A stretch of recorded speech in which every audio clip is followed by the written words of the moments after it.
안녕하세요. 크립토 노마드입니다. 주말에 이렇게 시장이 그래도 나름 훈훈하게 펼쳐지는 게 얼마인가 싶을 정도로 비트코인이 아주 대단한 모멘텀까지는 아니지만 그래도 탄탄하다 싶은 생각이 들 정도의 그런 흐름을 일단은 보여주고 있습니다.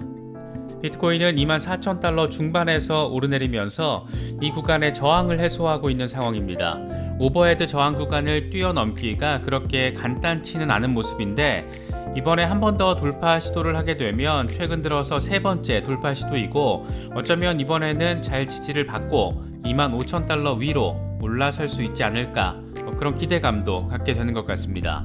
이후에는 28,000달러에서 32,000달러까지의 랠리 가능성이 제시가 된 상태입니다.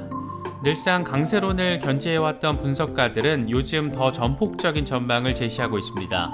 이 양반들이 꼭 랠리한다, 곧 터진다 이런 식으로 말을 하면 이건 쳐다볼 필요도 없는데 나름 기술적인 분석을 통해서 근거를 제시하며 전망을 내놓는 데다가 이게 또 바라보고 있으면 그럴듯해서 어쩌면 우리가 바라고 기대하는 전면적인 강세장이 그렇게 멀리 있지 않을 수도 있겠다 그런 생각도 갖게 되는 것 같습니다.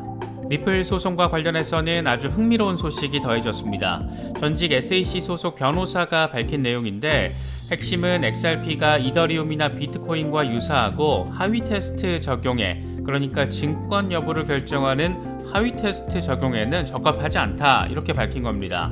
특히 눈에 띄는 부분은 100번 양보해서 SEC가 무리해서 XRP의 하위 테스트를 적용할 수도 있겠지만 사실 지난 몇 년 동안 지불수단으로 사용된 XRP를 현금과 비슷하다고는 볼 수 있어도 투자수단으로 보긴 어렵다 이런 부분입니다.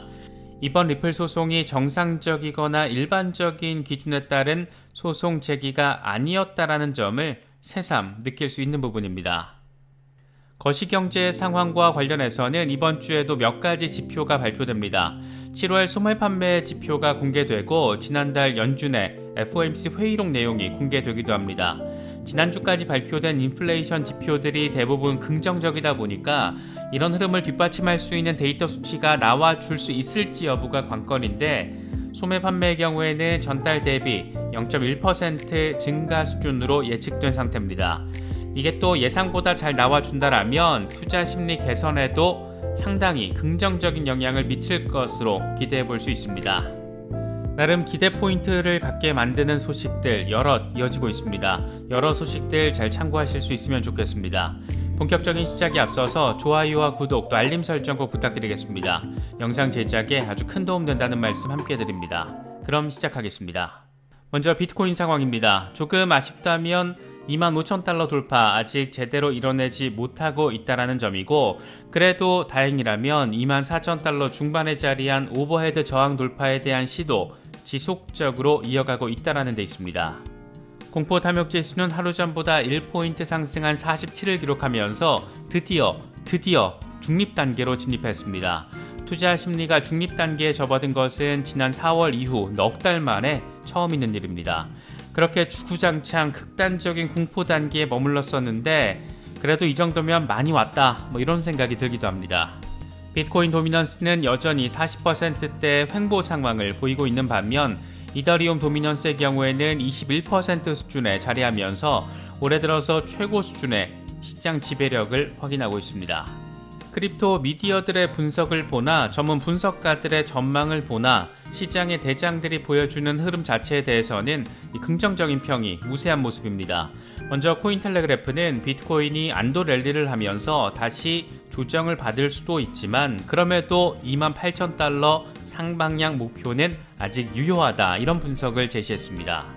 코인텔레그래프는 몇몇 분석가들의 멘트를 인용했는데 먼저 크레더블 크립토의 경우에는 27,000달러가 깨지지 않는 한 비트코인은 강세다 이런 입장을 밝혔습니다. 그러면서 안도랠리는 예상보다 크게 올랐지만 국지적으로는 최고치를 자리 잡은 것처럼 보인다. 27,000달러에서 무효화되기 전까지 강세 상황을 유지한다라고 볼 수 있다 이런 점을 강조했습니다. 코인텔레그래프는 이더리움이 11주 만에 2,000달러 위에 올라선 점에도 방점을 찍었습니다. 이건 5월 23일 이후의 최고 실적이고 현재 시장의 주도권을 잡고 있는 것은 이더리움이다라고 설명을 했습니다. 사실 이건 앞서 짚어본 이더리움 도미넌스를 통해서도 충분히 느낄 수 있는 부분이기도 한데 이더리움 머지 전후 상황을 놓고 여러 말들, 논쟁들이 많이 이어지고 있지만 어쨌든 지금 현재 상황만 놓고 바라보자면 이더리움은 전환기적인 이벤트 적용을 앞두고 굉장한 관심 속에서 시장의 주도권을 강하게 쥐고 있다. 이 정도로 정리가 가능합니다. 강세론자들의 긍정적인 기술적 분석 역시 계속 이어지고 있습니다. 먼저 익명의 분석가 스탁머니 리잘드의 경우에는 비트코인이 현재 거대한 하락 수액이 안으로 다시 밀려 들어갔는데 2019년의 경우에는 이런 상황 직후부터 300% 랠리가 발생했다. 이번에도 유사 상황이 벌어질 수 있다. 이렇게 말하면서 전폭적인 강세 전망을 견지했습니다.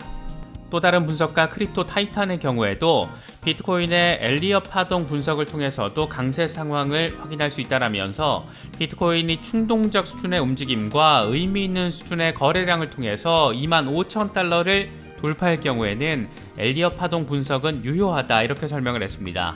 함께 공유한 차트를 보면 이게 잘 적용될 경우에 9월 어느 즈음에는 35,000달러 위로 올라설 수도 있다라는 점 표시가 되어 있습니다.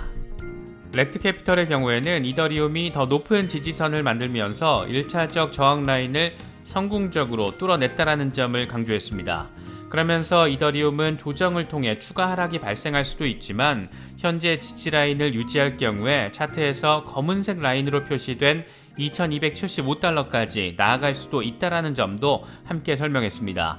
일단 2000달러 지지만 잘 받아준다라면 2300달러 부근까지 나아갈 수 있다라는 건데 적지 않은 분석가들은 2000달러 지지 이후에 2400달러 부근의 랠리 가능성 제시한 상태이기도 합니다.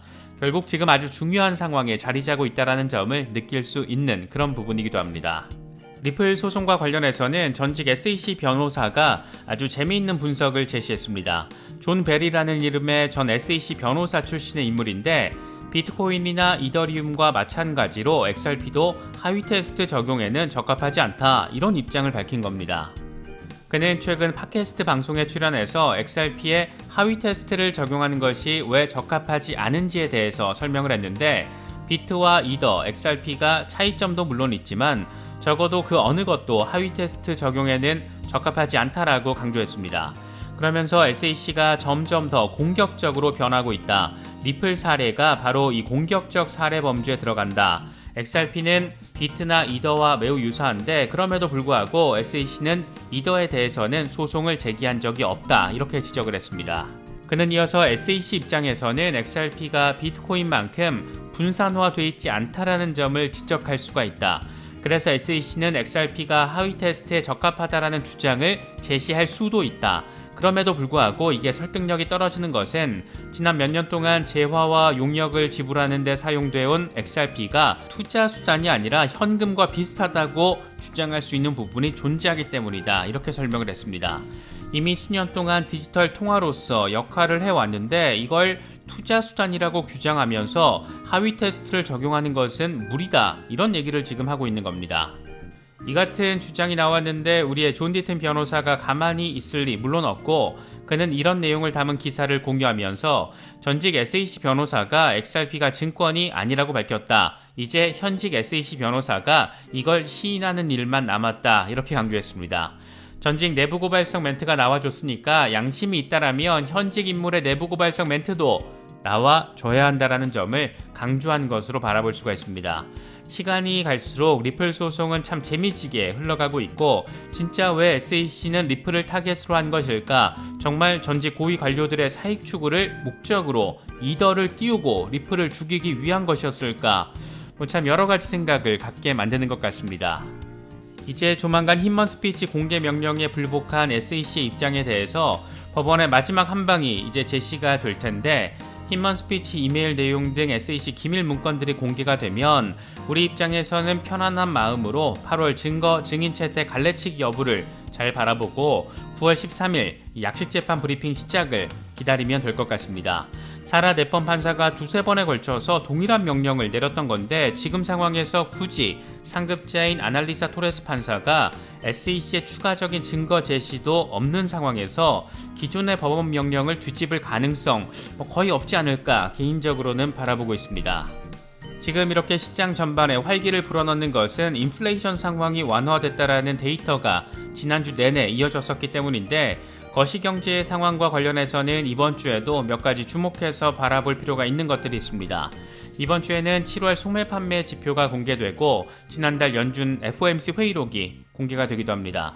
지난주까지 발표된 인플레이션 지표가 대부분 긍정적이다 보니까 이런 흐름을 뒷받침할 수 있는 데이터 수치가 나와줄지가 관건인데 소매 판매의 경우에는 전달 대비 0.1% 증가 수준으로 예측된 상태입니다.